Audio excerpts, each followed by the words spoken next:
عليكم ورحمة الله وبركاته. الحمد لله نحمده ونستعينه ونستغفره ونؤمن به ونتوكل عليه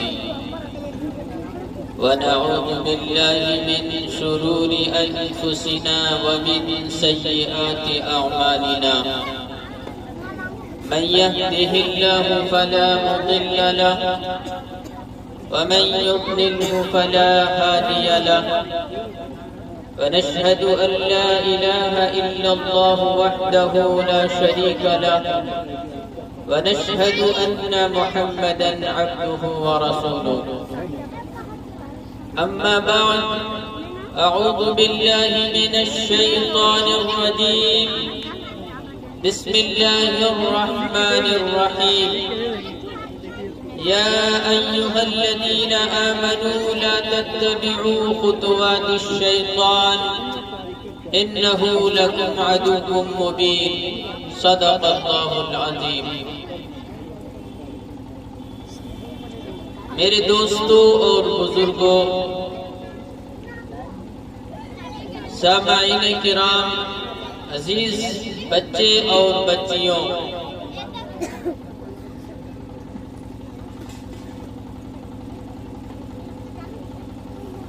پردہ نشین ماں اور بہنوں، اسٹیج پر علماء کرام، دور دراز سے تشریف لانے والے مہمانان اعزام، اللہ تبارک و تعالی کا بے انتہا فضل و کرم ہوا کہ اللہ تبارک و تعالی نے ہم تمام لوگوں کو ایک جگہ پر جمع فرمایا، دین کی باتیں کہنے اور سننے کی توفیق عطا فرمائی، اور امید ہے کہ اللہ تبارک و تعالی عمل کرنے کی بھی توفیق عطا فرمائیں گے۔ میں سب سے پہلے جناب عبد الحکیم صاحب کا تہہ دل سے شکریہ ادا کرتا ہوں،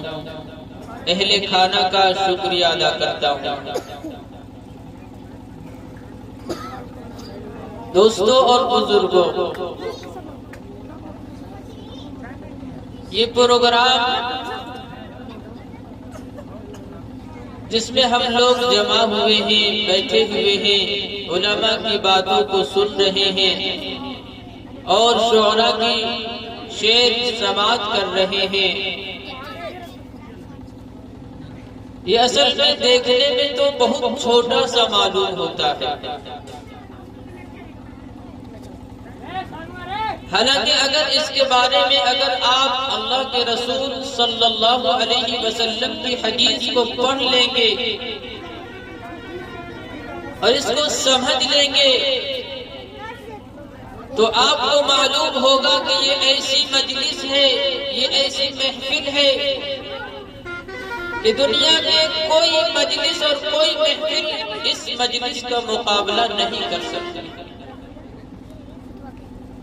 ان کی اہمیت اور ان کا وقار اتنا بڑا ہے اور ان کی فضیلت اتنی بڑی فضیلت ہے کہ اگر آپ ان کی فضیلت کو سن لیں گے اور ان کی فضیلت کی اہمیت کو اپنے دل میں بیٹھا لیں گے تو مجھے یقین ہے کہ کل قیامت کے دن میدان محشر میں ہمیں افسوس نہیں کرنا پڑے گا۔ آج ہم اپنے وقت کو دنیاوی مجلس میں لگا دیتے ہیں، ہم اپنے وقت کو دنیاوی کاموں میں ضائع کر دیتے ہیں، ہم اپنے وقت کو ضائع کر دیتے ہیں، لیکن کل قیامت کے دن وہ وقت آپ کے اوپر وبال بن جائے گا کہ انہوں نے اپنے وقت کو دنیا میں ضائع کیا تھا، برباد کیا تھا اور بیکار کاموں میں اپنے وقت کو ضائع کر دیا تھا۔ لیکن اگر آپ نے دینی محفل میں اور دینی کام میں اپنے وقت کو لگا رہے ہیں تو یہ اپنے وقت کو ضائع نہیں کر رہے ہیں، وقت کو برباد نہیں کر رہے ہیں، بلکہ آپ اپنے نام اعمال میں نیکیوں کا ذخیرہ کر رہے ہیں۔ تو اس مجلس کو آپ چھوٹا موٹا مجلس نہ سمجھیں اور اس کی اہمیت کو کم نہ سمجھیں، اس کے وقار کو کم نہ سمجھیں، بلکہ اس کے وقار اور اس کی اہمیت آپ کو اس وقت سمجھ میں آئے گی جب تمام لوگ نفسی نفسی پکار رہے ہوں گے، خود کے پسینے میں ڈوبے ہوئے ہوں گے، پریشانیوں میں مبتلا ہوں گے۔ ایسے عالم میں جب یہ مجلس گواہی دے گی کہ اے اللہ، اے ربا، انہوں نے دنیا میں رہ کر تیری مجلس میں شریک ہوا کرتا تھا، تیرے رسول کی مجلسوں میں شریک ہوا کرتا تھا، اے اللہ، انہوں نے اپنے وقتوں کو ضائع نہیں کیا تھا، انہوں نے اپنے وقت کو کام میں لایا تھا اور اپنے نام اعمال میں نیکیوں کا ذخیرہ کیا۔ میں نے قرآن عظیم کی ایک آیت تلاوت کی کہ اے ایمان والو، شیطان کے نقش قدم پر نہ چلو، شیطان تمہارا کھلا ہوا دشمن ہے۔ شیطان ہمیں بہکاتا ہے کہ نماز نہ پڑھو، ہم شیطان کی بات مان لیتے ہیں۔ شیطان ہمیں غلط راستہ دکھاتا ہے، ہم شیطان کی بات کو مان لیتے ہیں اور غلط راستے کو اختیار کر لیتے ہیں۔ شیطان ہمیں گناہ کرنے کے لیے کہتا ہے، ہم شیطان کی بات کو مان لیتے ہیں اور ہم گناہ کر لیتے ہیں۔ شیطان ہمیں بہکاتا ہے کہ چوری کر لو، ہم شیطان کی بات مان لیتے ہیں اور ہم چوری کر لیتے ہیں، اپنے نام اعمال میں گناہوں کا ذخیرہ کر لیتے ہیں۔ حالانکہ اگر دیکھا جائے تو آج جگہ بجگہ اور موقع بموقع علماء کرام سے لوگ نصیحتیں سنتے رہتے ہیں، جمعہ میں علماء کرام سے بیانات سنتے رہتے ہیں، جلوس اور جلسے اور جلوس میں بیانات سنتے رہتے ہیں، لیکن پھر بھی ہمارے نوجوانوں کے کان کے پردے نہیں پھٹتے، بلکہ وہ شیطان تھوڑا سا بہکا دیتا ہے تو وہ شیطان کی بات میں آ جاتا ہے، لیکن ہمارے علماء اور ہمارے ائمہ کرام ان کو بتاتے رہتے ہیں کہ نماز فرض ہے، نماز پڑھ لو، تو ہمیں سمجھ میں نہیں آتی، ہم نماز نہیں پڑھتے۔ حدیث پاک میں آتا ہے، ایک صحابی کے بارے میں آتا ہے، ایک صحابی اللہ کے رسول صلی اللہ علیہ وسلم کے دربار میں حاضر ہوتے ہیں اور عرض کرتے ہیں کہ اے اللہ کے رسول، میرے اندر 4 غلط عادتیں ہیں، 4 غلط عادتیں ہمارے اندر ہیں، میں یہ چاہتا ہوں کہ ہم ان غلط عادتوں سے ہمیں نجات مل جائے،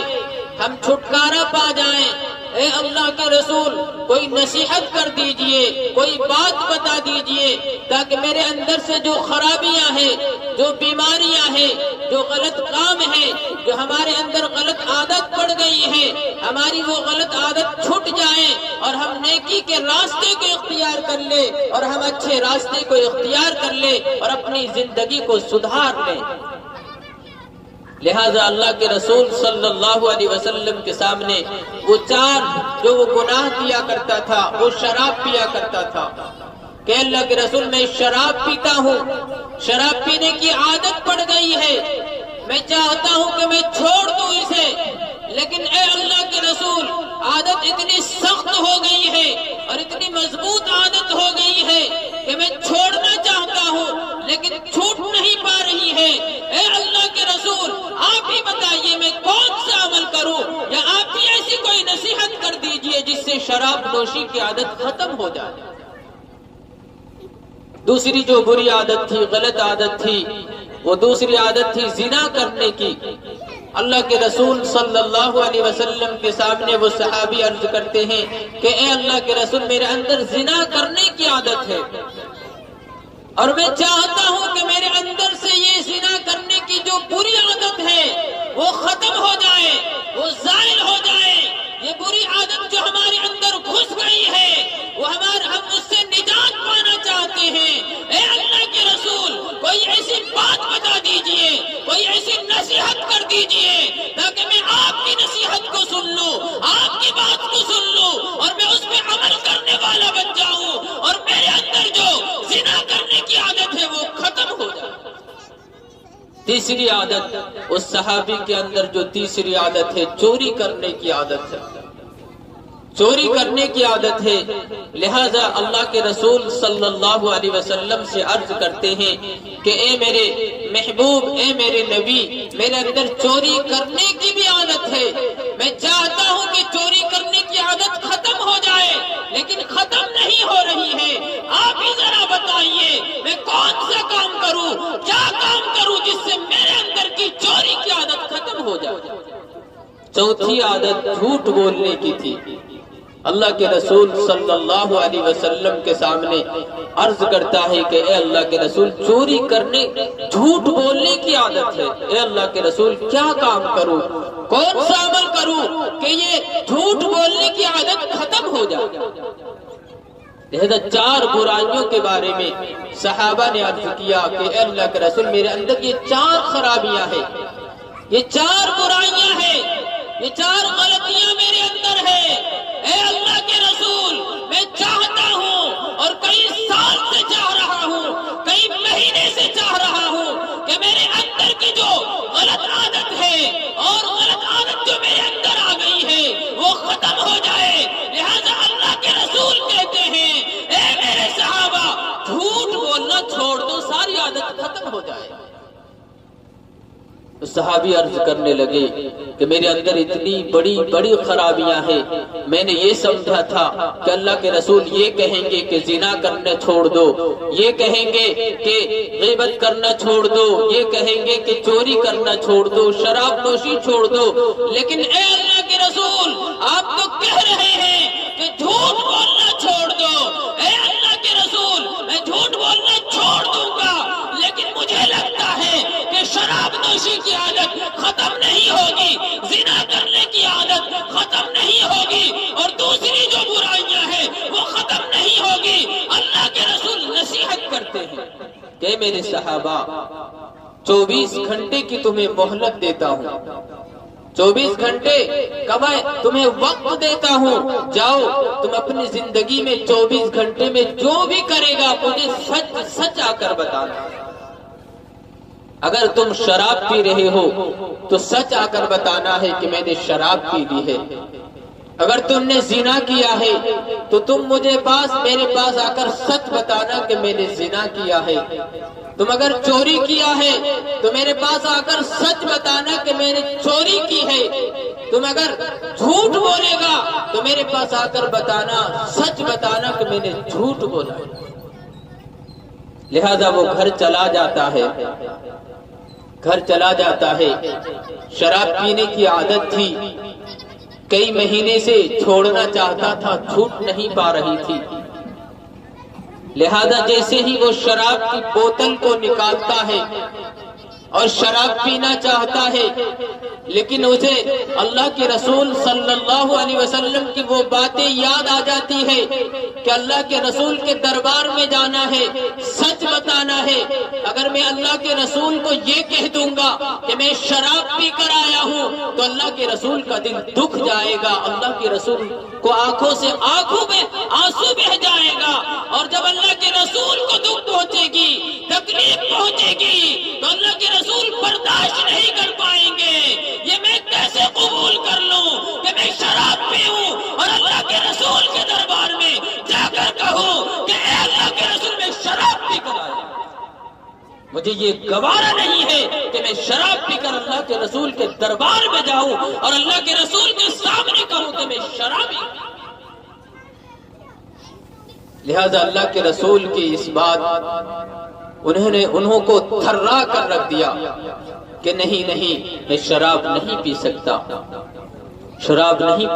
کیونکہ اللہ کے رسول کے دربار میں حاضری ہونا ہے، حاضری دینا ہے اللہ کے رسول کے دربار میں، اور اللہ کے رسول کی آنکھوں سے جب آنسو بہ پڑے گا تو میرے آنکھوں سے بھی آنسو بہ پڑے گا۔ مجھے برداشت نہیں کر پاؤں گا کہ اللہ کے رسول روئے اور صرف میرے وجہ سے روئے، شراب پینے کی وجہ سے روئے۔ نہیں،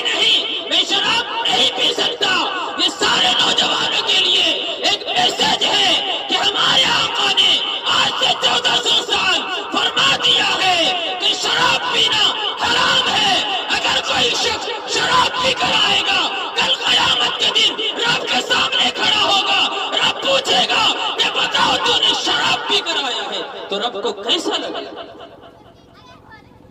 رب کہے گا کہ میرا بندہ تھا، میری بات نہیں مان کر، میرے حکم کو نہیں مان کر، تو نے شیطان کی باتوں کو مان کر آیا ہے، شراب پی کر آیا ہے، شیطان کے راستے پہ چل کر آیا ہے۔ اللہ تبارک و تعالیٰ فرمائیں گے اے فرشتوں جاؤ اسے پاؤں کے بل گھسیٹتے ہوئے جہنم میں پھینک دو۔ اس وقت اللہ کے رسول صلی اللہ علیہ وسلم کے دل پر کیا گزرے گی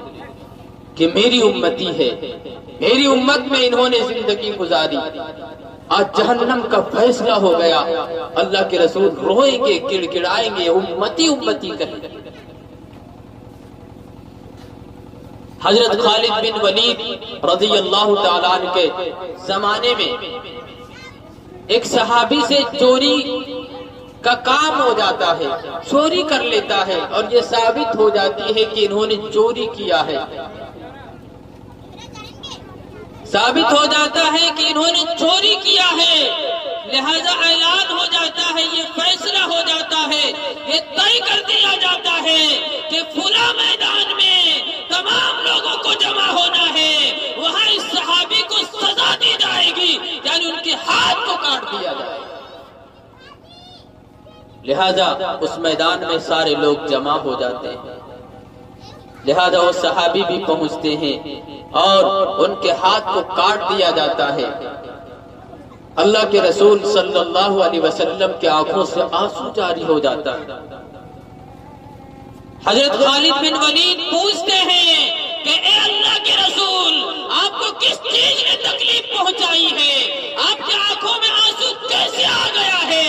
آپ کو کس نے رلایا ہے؟ اے اللہ کے رسول انہوں نے گناہ کیا تھا، اس کی سزا دی گئی ہے۔ اللہ کے رسول فرماتے ہیں کہ اے خالد بن ولید، تو نے چوری کرنے کو دیکھا، لیکن میں یہ دیکھ رہا ہوں کہ یہ میری امت میں سے ہے، اور میری امت میں سے کسی فرد کا بھی کوئی تکلیف پہنچے، گویا کہ مجھے تکلیف پہنچتی ہے،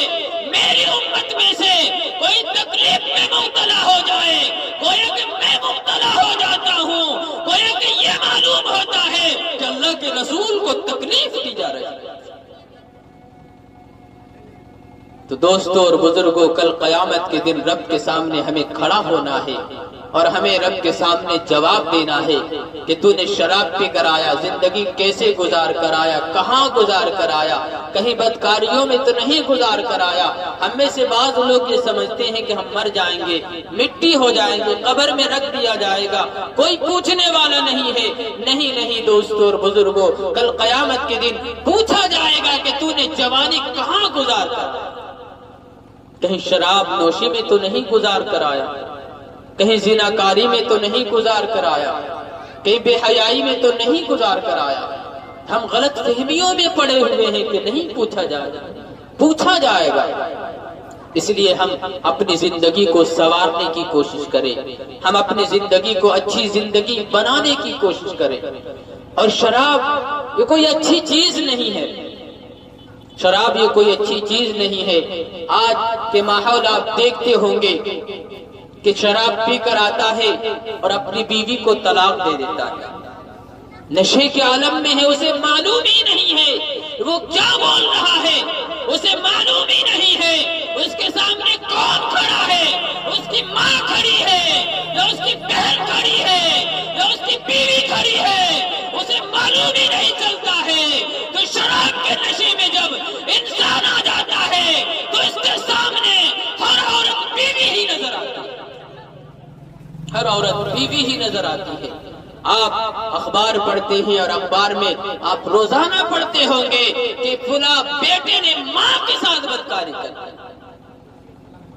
فلاں بیٹے نے اپنی بہن کے ساتھ منہ کالا کر لیا۔ یہ کیوں ہوتا ہے؟ شراب کے نشے میں ہوتا ہے۔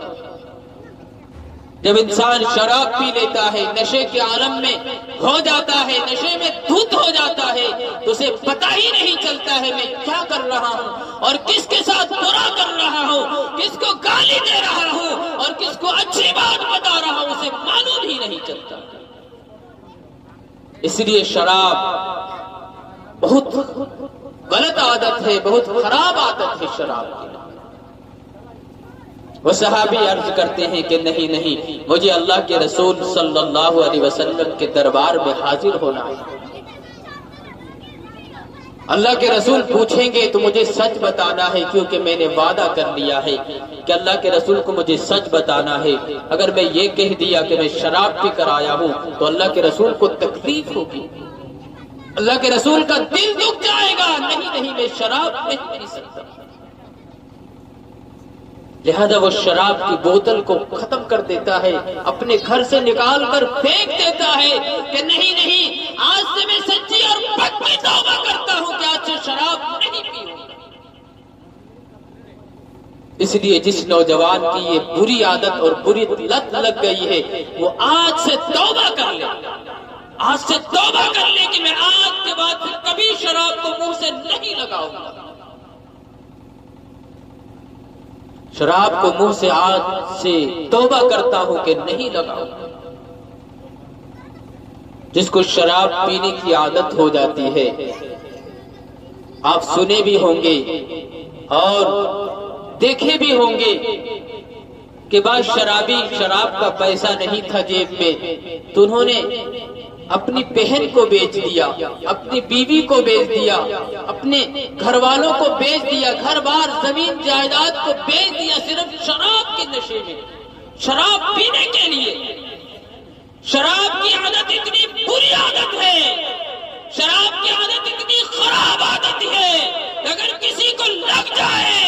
تو اس کی ساری زندگی تباہ و برباد ہوتی ہے، لیکن آخرت بھی برباد ہو جاتی ہے، آخرت بھی برباد ہو جاتی ہے۔ ایک بزرگ کے بارے میں لکھا ہے، ایک بزرگ کے بارے میں لکھا ہے کہ انہوں نے شرابی تھا، شراب پیتا تھا، روزانہ رات کو دیر سے رات کو گھر میں پہنچتا، ماں انتظار کرتی رہتی تھی، بوڑھی ماں انتظار کرتی رہتی تھی کہ میرا بیٹا آئے گا، شراب پی کر آئے گا، میں اس کے نشے کو اتاروں گی۔ لہذا کتابوں میں لکھا ہے کہ جب اس کا بیٹا شراب پی کر نشے کی حالت میں آتا تھا تو اس کی ماں ٹھنڈی ٹھنڈی پانی اس کے منہ میں ڈالتی تھی کہ میرے بیٹے کو افاقہ ہو جائے اور جو نشہ آور چیزوں کو انہوں نے استعمال کیا ہے اس کا اثر ختم ہو جائے۔ لہذا کتابوں میں لکھا ہے کہ رمضان المبارک کا مہینہ چل رہا تھا، رمضان المبارک کا مہینہ چل رہا تھا، رمضان کے مہینے میں بھی ایک دن شراب پی کر آ گیا، رمضان کے مہینے میں بھی ایک دن شراب پی کر آ گیا۔ ماں نے اسے خوب ڈانٹا کہ اے میرے بیٹے، آئندہ دنوں میں تو پی لیتا تھا، میں مانتی ہوں کہ غلط کام کرتا تھا، لیکن یہ رمضان کا مہینہ ہے، مبارک مہینہ ہے، تو نے اس مبارک مہینے کو بھی ضائع کر دیا۔ اسے تھپڑ مار دیتا ہے، وہ نشے کے عالم میں ہے، نشے میں دھت ہے، اسے معلوم نہیں ہے میرے سامنے کون کھڑی ہے۔ لہذا ماں روٹی پکا رہی تھی، اپنے ماں کو اٹھاتا ہے اور تندور میں ڈال دیتا ہے، اپنی ماں کو گود میں اٹھاتا ہے اور تندور میں ڈال دیتا ہے،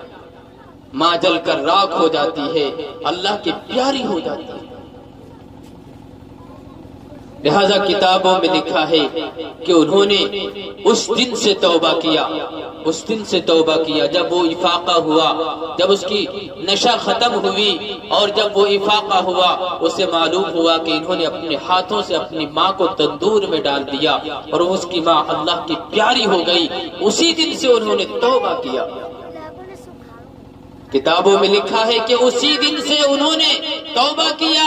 اور اللہ کے دربار میں حاضر ہوا، بیت اللہ میں حاضر ہوا۔ کتابوں میں لکھا ہے کہ 24 سال تک لگاتار حج کرتا رہا، 24 سال تک لگاتار حج کرتا رہا۔ لہذا جب وہ لبیک اللہم لبیک کہتا تھا تو غیب سے آواز آتی تھی، لا لبیک، تمہاری حاضری قبول نہیں ہے، تمہاری حاضری قابل قبول نہیں ہے، کیونکہ وہ ماں جس نے تمہیں 9 مہینے تک پیٹ میں رکھا، وہ ماں جس نے 2 سال تک تمہیں دودھ پلاتی رہی، وہ ماں جو پیدا ہونے کے بعد تیری پرورش کرتی رہی، تیرے خاطر مزدوری کرتی رہی، تیرے خاطر دھوپ میں کھڑتی رہی، کام کرتی رہی، لیکن اس ماں کو تو نے تندور میں ڈال دیا، تمہاری لبیک قابل قبول نہیں ہے، لا لبیک، تمہاری حاضری قبول نہیں ہے، تمہاری حاضری قبول نہیں ہے۔ لہذا کتابوں میں لکھا ہے کہ 23-24واں جب حج کرنے لگا، ایک بزرگ آتا ہے ان کے پاس اور انہوں نے خواب دیکھا کہ میں نے خواب میں دیکھا ہے کہ تمہاری حج قبول نہیں ہوئی، آخر کیا بات ہے، کیوں قبول نہیں ہوئی؟ اس سال 5 لاکھ لوگوں نے حج کیا، سب کے حج قبول ہوئی، لیکن تیرے حج قبول کیوں نہیں ہوئی؟ کون سا ایسا تو نے کام کر لیا ہے، کون سا ایسا گناہ کر لیا ہے، کون سی ایسی عادت تمہارے اندر ہے کہ 24 سال تو نے حج کیا، تمام حج میں تمہیں لا لبیک کہا گیا کہ تمہاری حاضری قابل قبول نہیں ہے، کون سا ایسا کام کر لیا تھا؟ وہ اپنا واقعہ بتاتا ہے کہ میں شراب کے عالم میں اپنے گھر میں آیا اور اپنی ماں کو میں نے جلتے ہوئے تندور میں ڈال دیا، لہٰذا وہ اللہ کے ولی بھی دھتکار دیتا ہے کہ تو اسی قابل ہے، تمہاری حج قبول نہیں ہو رہی، اسی قابل ہے، تو نے ماں کو مار دیا، جلتے ہوئے تندور میں ڈال دیا، ان کے اوپر زور سے آواز اٹھا دیتا ہے، زور سے بول دیتا ہے۔ حالانکہ اس زمانے کو یاد کرو جس زمانے میں تمہاری ماں اپنے جسم کے خون تمہیں پلا پلا کر بڑی کرتی رہی، پرورش کرتی رہی، اور تو نے اسے ہی جلتے ہوئے تندور میں ڈال دیا۔ یہی ہونا چاہیے تمہارے ساتھ، یہی ہونا چاہیے تمہارے ساتھ۔ لہذا کتابوں میں لکھا ہے جب 24واں حج کر لیا، 24واں حج کیا تو اس میں آواز آتی ہے لبیک لبیک لبیک لا شریک لک لبیک، کہ اے شخص تمہاری حج قبول ہو گئی۔ تو شراب ایسی چیز ہے، ایسی بری عادت ہے، ایسی بری لت ہے کہ اگر تمہارے سامنے ماں آ جائے تو ماں کو ماں نہیں سمجھے گا، تمہارے سامنے بہن آ جائے تو بہن کو بہن نہیں سمجھے گا، تمہارے سامنے بیوی آ جائے تو بیوی کو بیوی نہیں سمجھے گا۔ یہی حال ہے کہ آج نشے کے عالم میں شراب پی کر آتے ہیں اور اپنی بیوی کو 3 طلاق کہہ دیتے ہیں، اور بعد میں پھر پچھتاتے ہیں کہ میں نے طلاق دے دیا۔ کیا ہونا چاہیے امام صاحب؟ کوئی کتاب دیکھ کر تو بتائیے کہ کوئی بات بن سکتی ہے۔ امام کے پاس جا کر، علماء کے پاس جا کر اور مدرسے میں جا کر بیٹھے رہتے ہیں کہ میرا حل کر دیجئے، حل کر دیجئے، لیکن جیسے ہی آپ نے 3 طلاق اپنی زبان سے نکال دیا، آپ کی بیوی آپ پر حرام ہو گئی، وہ اب آپ کی بیوی نہیں رہی، چاہے آپ نشے کے عالم میں کہیں، چاہے آپ نشے کے عالم میں کہیں، پھر بھی طلاق ہو جاتی ہے۔ اللہ کے رسول صلی اللہ علیہ وسلم کے دربار میں وہ صحابی عرض کرتا ہے کہ اے اللہ کے رسول، میرے اندر زنا کرنے کی عادت ہے۔ لہذا اللہ کے رسول صلی اللہ علیہ وسلم انہیں مہلت دیتے ہیں کہ جاؤ 24 گھنٹے میں جو کچھ تم کرے گا میرے پاس آ کر سچ سچ بتا دینا۔ لہذا وہ جاتا ہے، زنا کی عادت تو بنی رہتی ہے، پیسے والا ہوتا ہے، دولت مند ہوتا ہے، لہذا کسی جوان لڑکی کو خرید کر لاتا ہے اور زنا کرنا چاہتا ہے۔ اللہ کے رسول کی وہ باتیں یاد آ جاتی ہے، وہ نصیحتیں یاد آ جاتی ہے کہ اگر میں زنا کر لیا اور اللہ کے رسول کے دربار میں مجھے حاضر ہونا ہے اور مجھے سچ سچ بتانا ہے، اگر میں غلط بتا دیا، اگر میں جھوٹ بتا دیا تو اللہ کے رسول ناراض ہو جائیں گے، اللہ کے رسول کا دل دکھ جائے گا، اللہ کے رسول کو تکلیف پہنچے گی۔ نہیں، میں زنا نہیں کر سکتا ہے، میں سب کچھ کر سکتا ہوں، لیکن اللہ کے رسول کے دل کو بالکل نہیں دکھا سکتا، اللہ کے رسول کو تکلیف بالکل نہیں دے سکتا۔ لہذا وہ زنا کی عادت بھی دھیرے دھیرے ختم کر دیتا۔ چوری کرنے کی عادت تھی، لہذا چوری کرنے کے لیے کسی مکان اور کسی گھر میں جاتا ہے، لیکن جیسے ہی گھر میں داخل ہوتا ہے چوری کے ارادے سے اللہ کے رسول کی بات یاد آ جاتی ہے کہ اللہ کے رسول کو مجھے بتانا ہے، سچ سچ بتانا ہے۔ اگر میں یہ کہہ دیا کہ اے اللہ کے رسول آج میں نے چوری کی ہے، تو اللہ کے رسول کے دربار میں جب میں جاؤں گا اور یہ کہوں گا کہ میں نے چوری کر کے آیا ہے تو اللہ کے رسول کو تکلیف ہوگی۔ لہذا چوری کی عادت بھی دھیرے دھیرے ختم ہو جاتی ہے،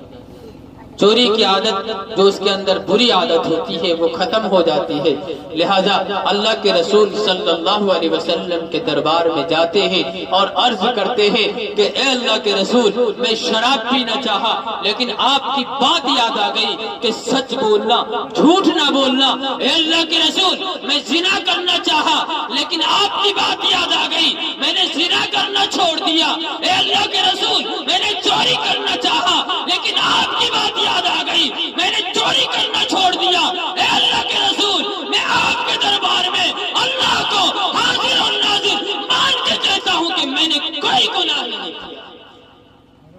اے اللہ کے رسول میں جو کہہ رہا ہوں میں سچ کہہ رہا ہوں، میں جو بول رہا ہوں سچ بول رہا ہوں، میں نے کوئی گناہ نہیں کیا۔ تو میرے دوستوں اور بزرگوں، آج ماحول اتنا خراب ہو چکا ہے کہ لوگ جھوٹ پر جھوٹ بولتے ہیں، ایک بات کو سچ کرنے کے لیے نہ جانے لاکھوں جھوٹ بول دیتے ہیں۔ اور حدیث پاک میں آتا ہے کہ جھوٹ بولنا کبیرہ گناہوں میں سے ہے، کبیرہ گناہوں میں سے ہے، بڑے گناہوں میں سے ہے۔ جس طرح زنا کر لینا کبیرہ گناہوں میں سے ہے، اور چوری کرنا کبیرہ گناہوں میں سے ہے، اور دیگر گناہ کرنا کبیرہ گناہوں میں سے ہے، جھوٹ بولنا بھی کبیرہ گناہوں میں سے ہے، بڑے گناہوں میں شمار ہوتا ہے جھوٹ بولنا۔ آج ہم بات بات پر جھوٹ بول دیتے ہیں۔ اگر کوئی میرے پاس فون کیا اور فون کیا تو میں یوں کہہ گھر میں ہوتے ہی وہ کہہ دیتے ہیں گھر میں نہیں ہے، کہ جھوٹ بولنا ہوا۔ جھوٹ بولنا والے یہ کہنے میں کیا ہمارے اندر بگڑ جاتی کہ ہم کہہ دیتے گھر میں ہیں تو کیا بگڑ جاتی، لیکن میں کہہ دیتا ہوں کہ میں بازار میں ہوں، دوسرے جگہ پہ ہوں، اور کھیت میں ہوں، کھلیان میں ہوں، جھوٹ بول دیتا ہوں۔ آج اگر ہمارے اندر چاہے لاکھوں برائیاں ہے، آج ہمارے اندر چاہے لاکھوں خرابیاں ہے، میں یہ کہنا چاہتا ہوں اور یہ آپ اپنے کانوں سے سن لیجئے اور اپنے دل میں بیٹھا لیجئے کہ کل قیامت کے دن رب کے سامنے حاضر ہونا ہے، رب کے سامنے جواب دینا ہے۔ اللہ پوچھے گا تو ہمیں سچ سچ بولنا ہے، بلکہ حدیث پاک میں آتا ہے کہ ہماری زبان پر اور منہ پر مہر لگا دی جائے گی۔ آپ کے جسم کے اعضاء بولیں گے، آپ کے ہاتھ بولیں گے، آپ کی زبان نہیں بلکہ آپ کے جسم کے اعضاء بولیں گے کہ تو نے کیا گناہ کیا، آپ کے پاؤں بولیں گے کہ کیا گناہ کیا ہے، آپ کے دماغ بولے گا کیا گناہ کیا ہے، ہاتھ بولے گا کیا گناہ کیا ہے۔ رب کے سامنے ہمیں حاضر ہونا ہے تو ہمیں سچ سچ جواب دینا ہے۔ اس لیے ہمیں یہیں سے ارادہ کر لینا ہے، یہیں سے ہمیں سوچ لینا ہے کہ ہمیں جھوٹ نہیں بولنا ہے، کیونکہ رب کے سامنے جب ہم حاضر ہوں گے تو رب پوچھے گا کہ کہاں زندگی گزار کر آیا ہے۔ تو آپ سوچیں گے کہ ہم جھوٹ بول کر نکل جائیں گے، لیکن آپ جھوٹ نہیں بول پائے۔ آپ یہ سوچ رہے ہوں گے کہ میں اللہ کے دھوکہ دے کر آگے نکل جاؤں گا، تو وہاں ایسا نہیں ہونے والا ہے۔ دنیا میں آپ دیکھتے ہوں گے کہ اگر کوئی فیصلہ کرنے والا حق پر ہے اور کوئی ناحق پر ہے تو حق والا فیصلے کو پیسے دے کر حق بنا دیتا ہے، لیکن رب کے سامنے پیسہ کام نہیں آئے گا، اور رشوت کام نہیں آئے گی، وہ گھوس کوئی دینے والا نظر نہیں آئے گا، بلکہ تمام لوگ نفسی نفسی میں مبتلا ہوں گے، پریشانیوں میں مبتلا ہوں گے۔ حدیث پاک میں آتا ہے دنیا میں جس طرح گناہ کریں گے اسی طرح وہاں گناہوں میں ڈوبے ہوئے ہوں گے، پسینے میں ڈوبے ہوئے ہوں گے، کوئی گھٹنوں تک ڈوبا ہوا ہوگا، کوئی کمر تک ڈوبا ہوا ہوگا، کوئی پیٹ تک ڈوبا ہوا ہوگا، کوئی سینے تک ڈوبا ہوا ہوگا، کوئی منہ تک ڈوبا ہوا ہوگا، کوئی ناک تک ڈوبا ہوا ہوگا۔ دنیا میں جس طرح گناہ انہوں نے کیا اسی طرح وہاں سزا پائے گا، سزا بھگتے ہیں۔ لوگ یہ کہتے ہیں کہ ہم تو ایمان والے ہیں، ہم جنت میں چلے جائیں گے، ایمان والے ہیں، سب سے پہلے اللہ ہمیں جنت میں داخل کر دے گا۔ نہیں دوستو اور بزرگوں، وہاں ترازو رکھا گیا ہے، ترازو پہ تولا جائے گا، آپ کی نیکیوں کو تولے گا اور آپ کی برائیوں کو تولے گا۔ آپ یہ سوچ رہے ہوں گے کہ ہماری نیکیاں کہاں سے نکالے گا، ہماری برائیاں کہاں سے نکالے گا؟ تو اللہ نے دو فرشتے مقرر کر دیے، ایک فرشتہ نیکیوں کو لکھتا ہے، ایک فرشتہ برائیوں کو لکھتا ہے، اور جیسا جیسا آپ کرتے ہیں فرشتے ویسے ویسے ہی لکھتا ہے۔ اگر آپ سچ بولتے ہیں تو فرشتے سچ لکھتا ہے، آپ جھوٹ بولتے ہیں تو فرشتے جھوٹ لکھ لیتا ہے۔ وہاں ویڈیو دکھا دیا جائے گا کہ تو نے فلاں جگہ پر اور فلاں مقام پر تو نے یہ گناہ کیا تھا، فلاں مکان میں تو نے یہ چوری کی تھی، فلاں دکان میں تو نے یہ چوری کی تھی، دکھا دیا جائے گا۔ بچ نہیں پائیں گے آپ، وہاں سے آگے نکل نہیں پائیں گے۔ اس لیے یہ دنیا دارالعمل ہے، یہاں ہمیں عمل کرنا ہے، عمل کر کے دکھانا ہے، عمل کر کے ہمیں دکھانا ہے اور اپنے نام اعمال میں نیکیوں کا ذخیرہ کرنا ہے۔ اسی لیے دوستو اور بزرگوں،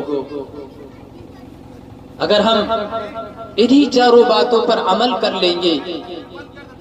تو ہماری زندگی سنور سکتی ہے، ہماری زندگی اچھی بن سکتی ہے، ہماری زندگی نیک راہ پر آ سکتی ہے۔ لیکن ہم عمل کریں گے تب ہماری زندگی سدھرے گی، لیکن اگر ہم عمل نہیں کریں گے تو ہماری زندگی نہیں سدھر سکتی ہے، کیونکہ جس طرح ہم دنیا میں اللہ نے ہمیں بھیجا ہے،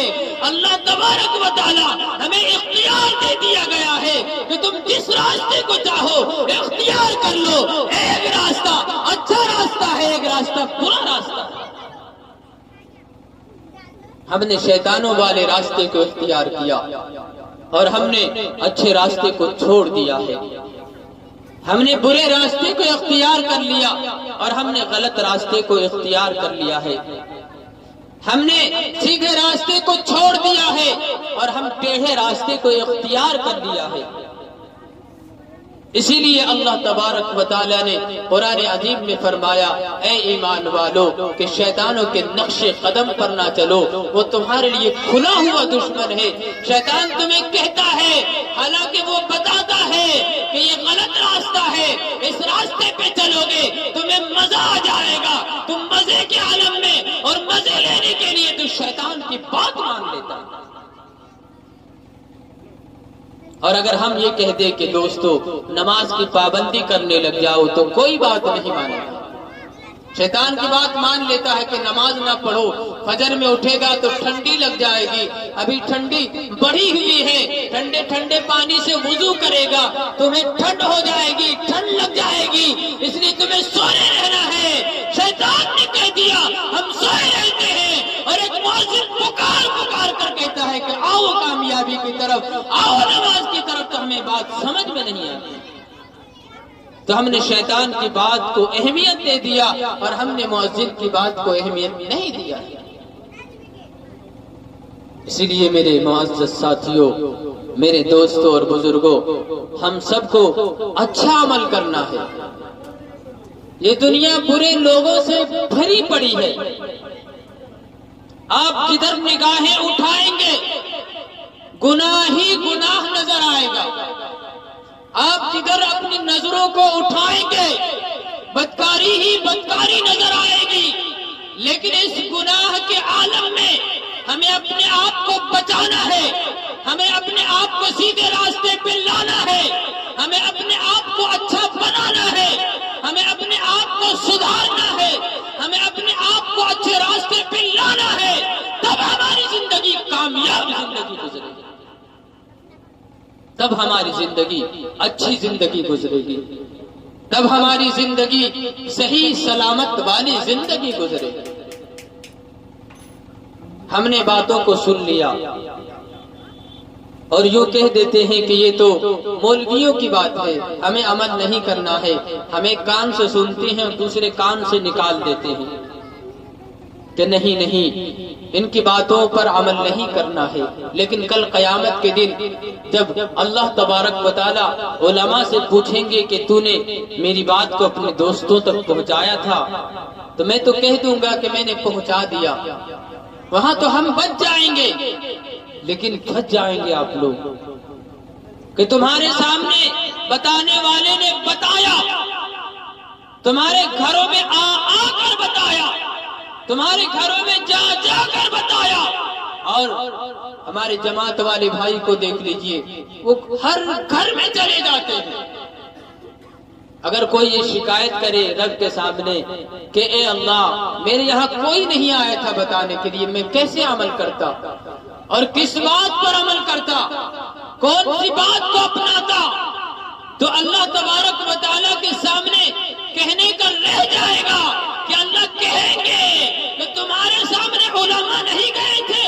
تمہارے سامنے جماعت والے بھائی نہیں گئے تھے، تو ہم کیا کہیں گے؟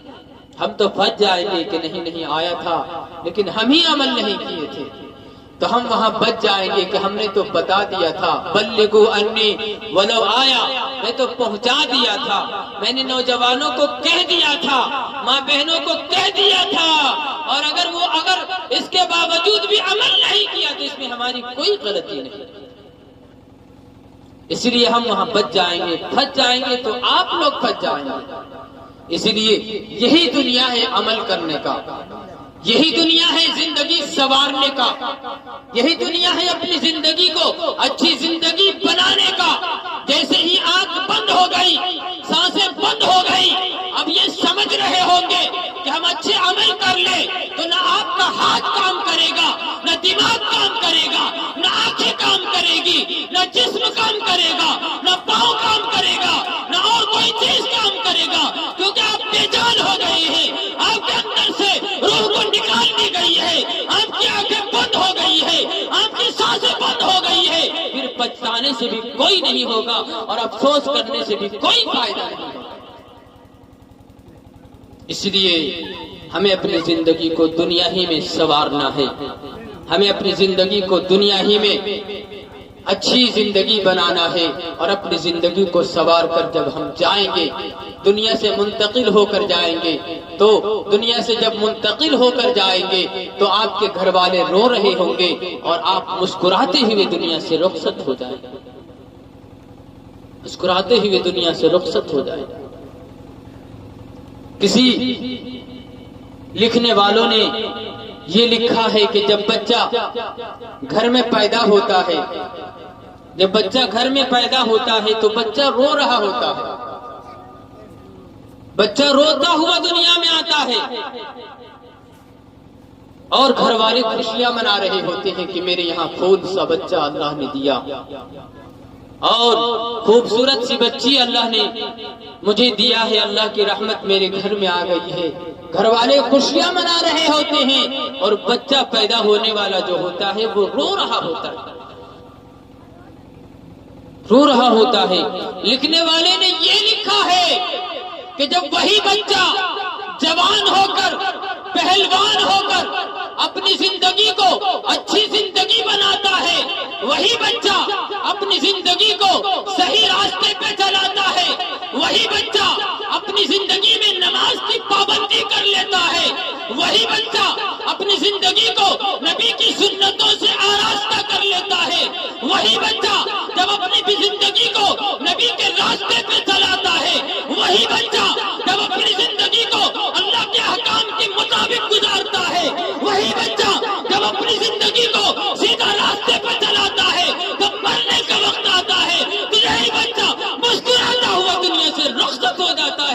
گھر والے تمام لوگ رو رہے ہیں،